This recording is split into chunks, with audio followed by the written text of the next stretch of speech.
मत्ती अध्याय 6 में प्रभु यीशु मसीह ने बहुत सारी शिक्षाएं दी वहाँ पे, और उनमें से एक शिक्षा के बारे में मैं आप सबसे बात करना चाहता हूँ, थोड़ी सी बात, ज़्यादा नहीं, 1-2 मिनट की। क्रोध और हत्या। स्पेशली प्रभु यीशु मसीह ने वहाँ पर क्रोध और हत्या जो बात की है वो मैं बताना चाहता हूँ प्रियो, कि अगर हम नहीं समझते हैं तो उसको हम जान लें कि क्यों प्रभु ने ऐसा बोला। पहले ज़माने में यीशु मसीह बता रहा है वहाँ पे कि पहले के समय में, और अब भी ऐसा होता है, लेकिन पहले के समय में क्या होता था, प्रभु कह रहा है वहाँ पे कि जो दुश्मन है उससे दुश्मनी रखनी है और जो मित्र है उससे मित्रता रखनी है।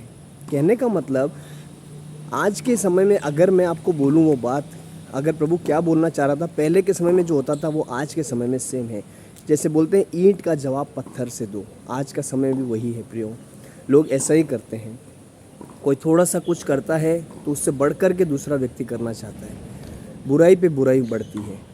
लेकिन प्रभु यीशु मसीह वहाँ पे स्पेशली हमको सिखाता है, जो उसके लोग हैं, जो उसकी बात को मानते हैं, जो बुद्धिमान है, बात मानने वाला ही बुद्धिमान होता है। और इसीलिए प्रभु यीशु मसीह वहाँ पे सिखा रहा है कि तुम सुन चुके हो कि कहा गया था कि बैरी से बैर रखना और प्रेमी से प्रेम, लेकिन यीशु मसीह कहता है लेकिन अब मैं तुमसे कहता हूँ, हालेलुया, उसकी व्यवस्था, उसकी शिक्षा जो मानता है वो धन्य व्यक्ति है।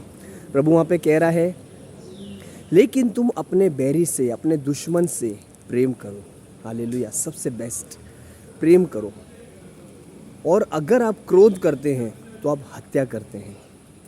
ये प्रभु की शिक्षाएं हैं। बहुत सारे लोगों को समझ नहीं आती है कि मैं गुस्सा कर रहा हूँ, मैंने किसकी हत्या कर दी।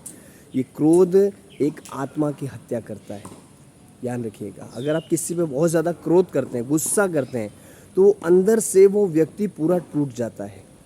यदि आप पर कोई इतना गुस्सा करता रहे, क्या होगा? आप निराश हो जाते हैं, आत्मा में होते हैं ना, आत्मा में निराश हो जाएंगे और अंदर से जलने लगते, टूट जाते हैं।